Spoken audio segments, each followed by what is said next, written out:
Alors, on a le plaisir d'accueillir M. Alberto Dorgoni, qui est chercheur à la Fondation Edmund Match du Centre de recherche de San Michele en Italie.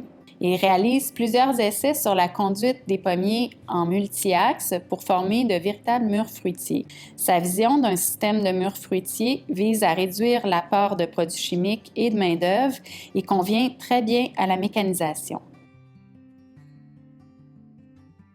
Multi-axis system is actually a system in which the vigor of the tree is diverted into many leaders. It's actually nothing new because it was done also in the past. I think that the new thing is that you can combine this with low vigor rootstocks. I think that the major benefits are linked to the better accessibility, so the tree is accessible for any kind of manual operation, more prone to mechanization, any form of mechanization.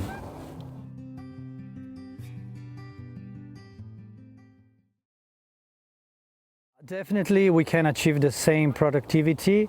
The only problem is that since we have a lower number of trees, normally in the first 2 or 3 years the productivity is a little bit lower. And especially if we don't start from the right material, from the right kind of trees from the nursery, which is unfortunately the case in many places where there are no specific trees for this kind of system.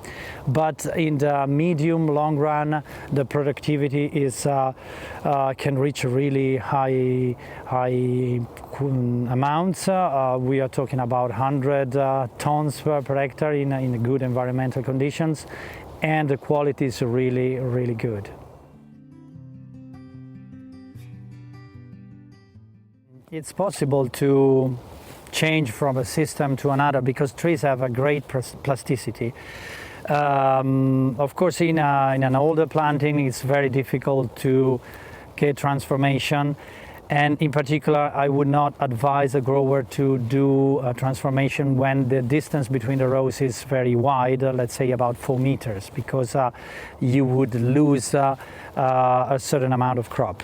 So transformation on mature planting is possible when you are, let's say, at 3.5 meters between the rows, for example, or less. Another example is when you have, for instance, young orchards like the one we are in now, and it's pretty simple to transform what is meant to be a spindle tree into a triple leader. As you can see, the tree tends to form branches that want to go upright, and we normally have to fight this behavior by bending down the limbs several times.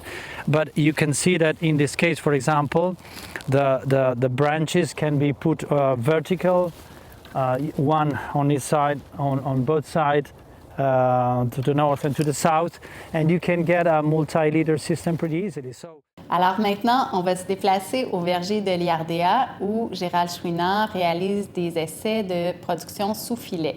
Depuis 5 ans, à l'IRDA, on expérimente sur une façon de produire des pommes Honey Crisp sous filet sans aucun pesticide.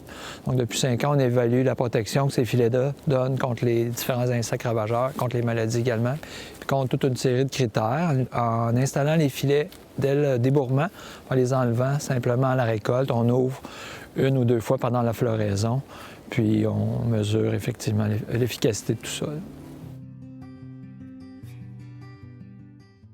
I think that nets provide several opportunities for the growers nowadays, in particular the single row nets, because at the same time they can protect the apple trees from hail, but give extra benefits like controlling from clodly moth, and they also can be used for thinning apples, as well as protecting against sunburn in certain areas where sunburn can be a problem.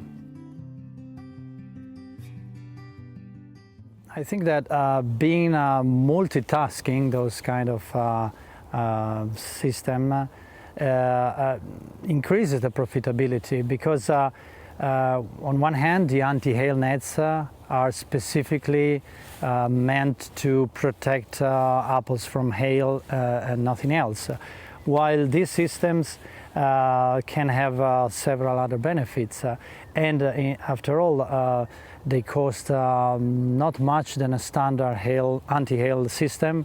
Actually they tend to cost less. We can also choose different kinds of nets according to the specific problems we meet in the particular area. We are starting to use also anti-rain nets on the top that can reduce the amount of fungicides we spray on the trees.